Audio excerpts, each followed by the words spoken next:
much. Thank you. Good morning. Good to see everybody. Sorry I didn't dress as well as Ryan did. I'm in season, though, so cut me some slack. Guys, I'll just open up the floor. Go ahead, Bill. Kevin, how are you? Hi, Bill. Just, softball here. I mean, what's it like to have the buzz around your program and women's college basketball in general, Caitlin Clark, and all the attention, the ratings that your sport's getting, and obviously for you guys to be at the forefront of it? Yeah, no, it's a great time to be a part of this sport. It's grown, I think, going all the way back to last year when you look at the ratings in the NCAA tournament and that type of stuff, and it's carried over to this year. The attendance is way up nationally. We've certainly done really well, and I'm appreciative of the support we've gotten from this community. And, I'm happy for our players because they should be playing in environments like we're playing, and they should get the coverage that they're getting. Braden Moles, far left coach. Braden Moles, Buckeye Sports Bowl. Kevin, you always talk a lot about wanting to play your best basketball when it comes to March and kind of the end of the regular season. Where do you feel that team is kind of on that trajectory, and what areas are you still kind of looking to take a leap in? Yeah, I think we've gotten a lot better. I don't think a month ago we would have beaten Iowa or Indiana, but we've gotten significantly better. Specifically, our defense and our rebounding has gotten better, but probably more importantly from a personnel standpoint, Cody McMahon wasn't playing real well before the break, and she's come back after Christmas and played great, and I think she's given us a big lift. I also think Celeste Taylor is settling in a little bit more. And so as much as kind of schematically we've gotten better, I just think personnel-wise we've got some people playing better. I guess the team has gotten a little bit of a reputation over the last couple of years playing in some pretty close games. Do you feel this team, specifically with the leaps you guys have taken on the defensive end, has become maybe a little better at being able to close out games? Yeah, I think we've gotten better defensively. We've been able to get stops. Probably more importantly, though, we've got veteran players, and I can put the ball in J.C. Sheldon's hands, and something good is probably going to happen. She's going to get a shot for herself or create an opportunity for someone else. Whitney Hardy, WCMA. Hey, Kevin. Minnesota tomorrow night. They've obviously been kind of struggling lately, but what do they still do well that you need to be aware of? Yeah, they've got a new coach who's really infused a great culture. They're significantly better than they've been in recent years. They play really well at home, and they've got a great fan base. They defend. They're very disciplined on the defensive end. They're going to really try to force us to score from the perimeter where we've struggled at times. And then they run a great motion offense that if we're not on point defensively, they're hard to stop. You've talked so much about how Cody has changed the game since the start of the first of the year. Obviously, scoring is what she's going to do. How have you really seen her taking a pride in the rebounding? And have you seen that kind of fuel her a little bit more to kind of create the scoring then on the other end? Yeah, no, her rebounding's been really instrumental. She's really made that a point of emphasis for herself, and she's been taking a lot of pride in. As a matter of fact, she's trying to stay in games longer to get double-doubles, which I guess is good. But as I told her, we can't have her out there if we're winning and get her hurt and stuff like that. But she's taken a lot of pride just in general in her game, but specifically in her rebounding. Cody's being extremely competitive about something? Yeah, she's being a pain in the ass. Right in front of her. Thomas Costello, Land Grant, Holy Land. Thanks for the time, Coach. Ohio State and Iowa, you have a pretty similar schedule from here on out, and you're both tied for first place in the conference. Is it hard to keep the players in check knowing that, Iowa's doing just as well as you are, and you have that potential championship game? Yeah, we really try to keep it really simple and, focus on today's practice and our next opponent, which is Minnesota. And, I really rely on, it's my job in practice to make sure we're focused on that, but really rely on our upperclassmen, our seniors in the locker room, on the bus, in the hotel, that they make sure that they help me keep everybody focused on the right things. Pat Murphy, 24/7 Sports. You sort of just touched on this. You strive as a player and coach for success. When you get there, though, and you're having success, but you're not at the end, right? How do you, like you said, keep the focus, but also enjoy kind of that moment, right? Like the wins against Iowa and Indiana are big. How do you balance those two things while keeping a bigger goal at the end? Yeah, it's interesting because as I told the team as the season has kind of evolved, we took tough losses early. And we had to learn to bounce back after a loss, which is sometimes easier than bouncing back after a big win. So after any time it's a significant win, Iowa, Indiana, we talk about, hey, celebrate today, enjoy it, and then tomorrow we're moving on to the next game. And like I said, I have to make sure that they have the right focus, energy, and practice. And sometimes you can sense when they're a little lackadaisical and still kind of feeling themselves after a big win, and we got to kind of reel them back in. Do you feel like, in general, this group has the makeup to do those things, even when you have to reel them back in? Yeah, I think they do, but they're still young people, and they're just people in general. Even as coaches, I got to make sure that I keep myself focused on the right things, and but they're young people, and it's my job to help them focus on the right things, and they're receptive to that. They understand it, but it's not always easy to practice that. So that's where, as coaches, we have to really help them. G Law, the Lantern. Hey Kevin, Cody and JC talked a lot about just playing really well all around together, and you have a 5 out of 7 of your last games are on the road. How are you preparing them, or how are you preparing the team to go on the road? Yeah, it's gonna be tough. I mean, the conference is as good as it's ever been, and everybody's drawing really well. The environments are really hard, and you could look at our most recent road games at Illinois and at Purdue were both really difficult contests, and we had to kind of grind out wins. So we're going to have to do that, tomorrow night and Sunday and in the future if we want to, stay in the race for a championship. And Taylor Theory, she's been really, really good for you guys last season and this season, of course, on both ends of the floor. What have you seen from her in her development, especially on the offensive end? Yeah, she's a great player. I think sometimes gets overlooked with some of the things that JC and Cody do, but she's really consistent, number one. She's very disciplined about how she goes about things, and she really impacts us on both ends of the floor. And we're really continuing to push her to be more assertive because I still think there's a higher ceiling for her. And by the way, here, going into Minnesota tomorrow, they have a really good guard depth with Mara Braun there and a Maya Battle.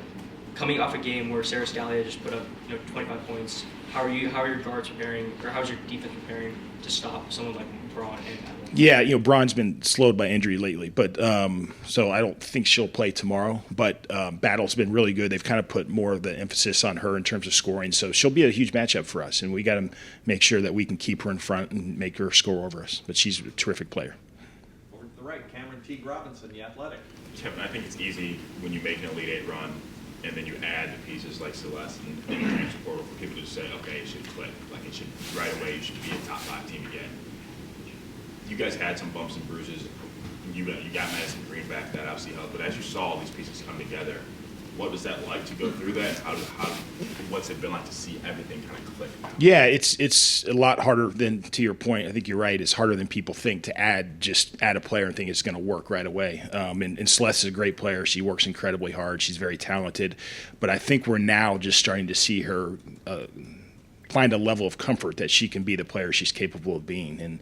And I still think there's a higher ceiling for her. I think that's going to be, part of us reaching our potential is her continuing to evolve. You mentioned Madison.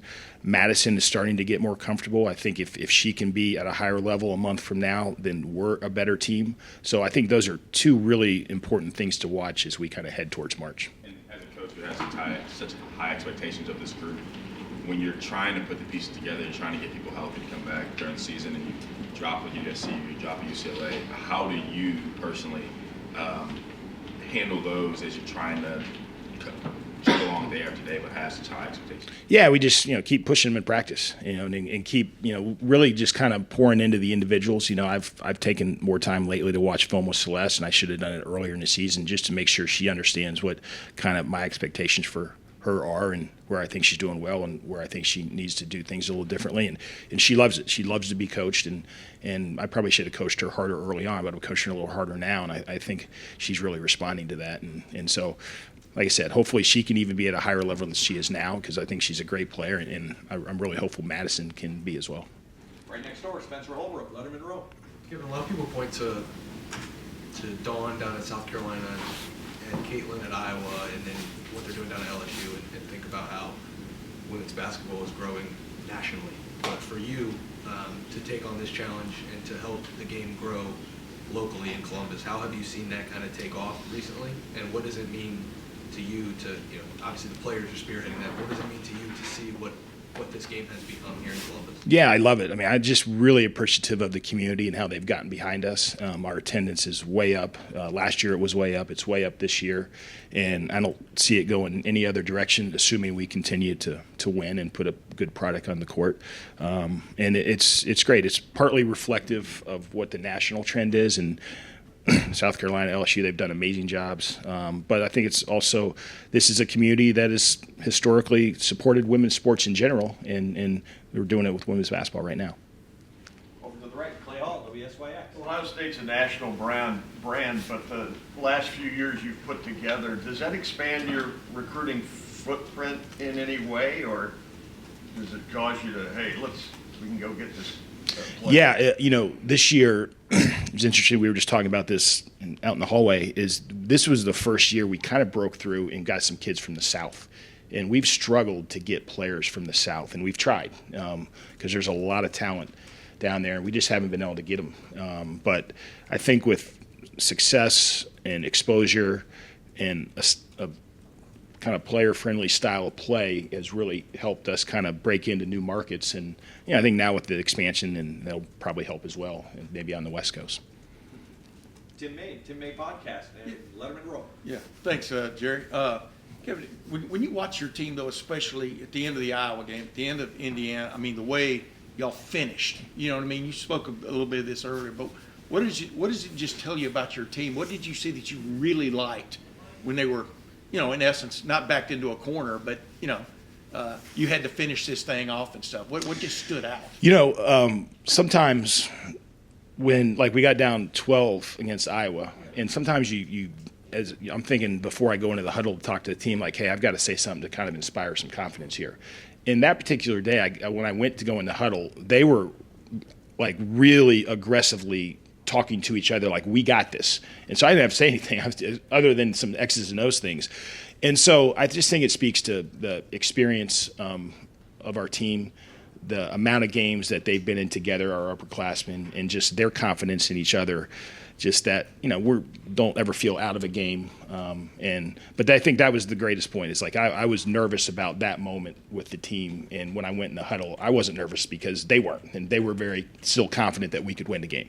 Yeah, and who's the real ringleader in that regard? I mean, JC sets the tone always with her work ethic and sometimes her words. And that day she was very vocal. Ricky Harris jumps in there all the time, and she's got a big voice in those moments.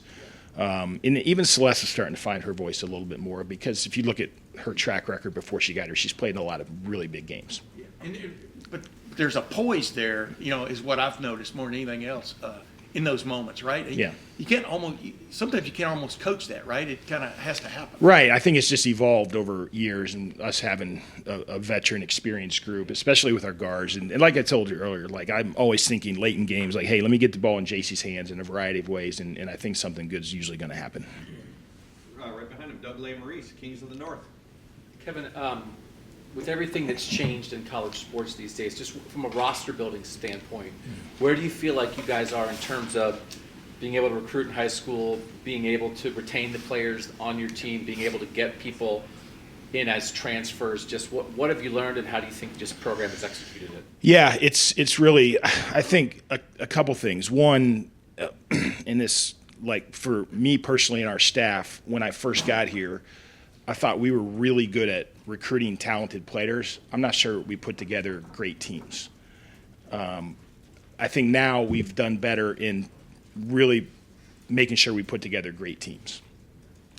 For example, J.C. Sheldon was the 60th ranked player in the country or something. I wouldn't trade her for anybody. But then, in this age, I still would hope that our program can be about recruiting high school players and developing them within our system, like the upperclassmen we have right now, and then adding out of the transfer portal, filling in needs like we did this year with Celeste. We lost Taylor Mikesell. I didn't see a replacement on the roster. Brought her in. We brought in Tyre Parks because we needed a little more depth around the basket. So, like I said, I hope that we continue to recruit high school kids and develop them, because that's what's working for us right now, and then add out of the portal, which we always will, just kind of to fill in needs. And you've been here a decade now. When did you think Ohio State women's basketball could be when you took this job? And what do you think of where the program is right now? I mean, I think we're in a really good place right now. I was hopeful we would get to this point a little quicker.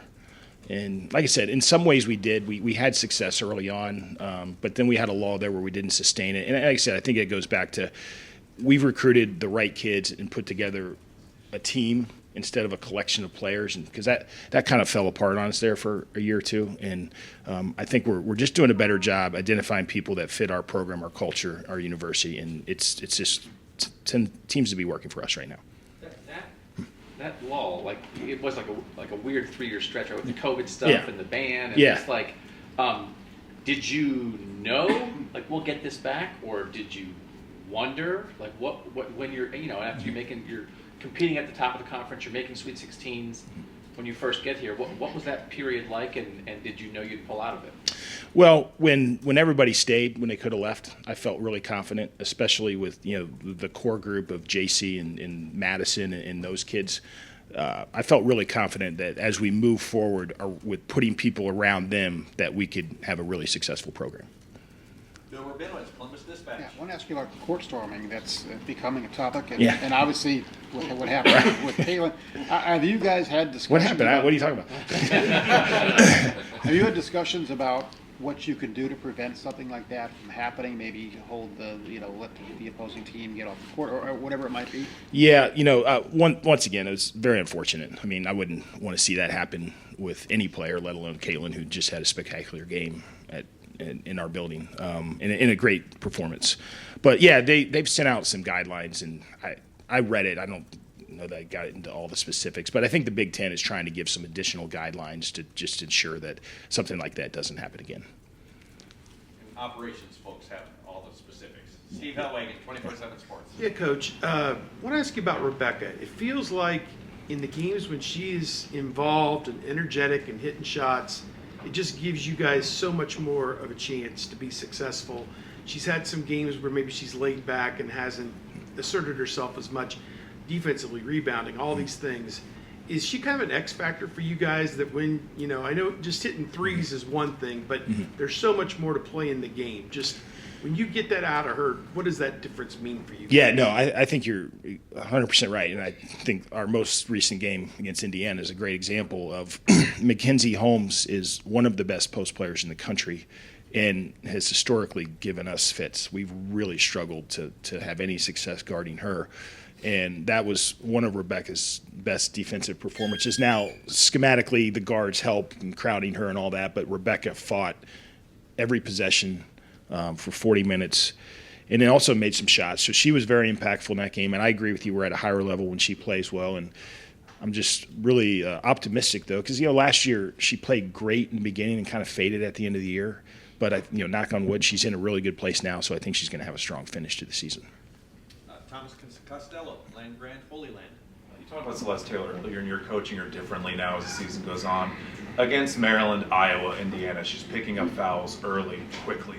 Is that something that you try to coach her differently, or you're okay with how she's playing, or the calls aren't going your way? What are you seeing that it's taking her out? Because then it impacts the defense whenever she's on the court. Yeah, she's just a really aggressive player, so she's going to pick up some fouls. The ones I don't like, she got one, I forget what game it was in. It was like 80 feet from the basket.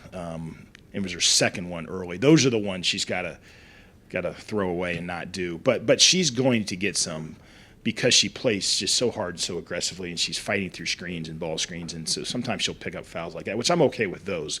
But it's just the ones that are like she missed a shot and she's mad, so she goes for a steal in the backcourt. She's got to take those away. But other than that, I'm fine with it. Did we miss anyone? Anyone else? Marcus Hartman, Dayton Daily News. How do you feel like you have personally kind of evolved as the coach here? I know when you got here it was like homecoming, kind of understands Ohio State and everything, and then you talk about you had to learn different ways to manage it. So how was that work for you personally? Well, I think that, like I said, I've set a better tone of how we kind of build rosters and put together the team, and it kind of speaks to culture a little bit. I think our culture's in a great place, and mostly because we have wonderful kids that play well together and that type of stuff, and we want to continue to keep the focus on that. And not that I didn't understand that when I got the job. I just didn't emphasize it as much, and we were. it's like when you get the Ohio State job, it's like, man, we can get involved with every 5-star kid in the country, but is that the right thing? Is that the right way to put together your roster?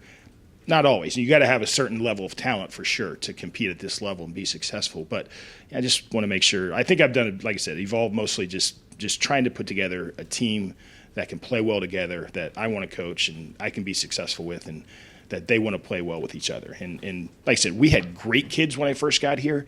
They just didn't always fit. And so that's probably the biggest evolution for me in our program. Coach, we're going to go back to G. Law from the Lantern. Sorry, this is the last one. I don't know if you saw against Indiana, but Taylor Maxwell was there.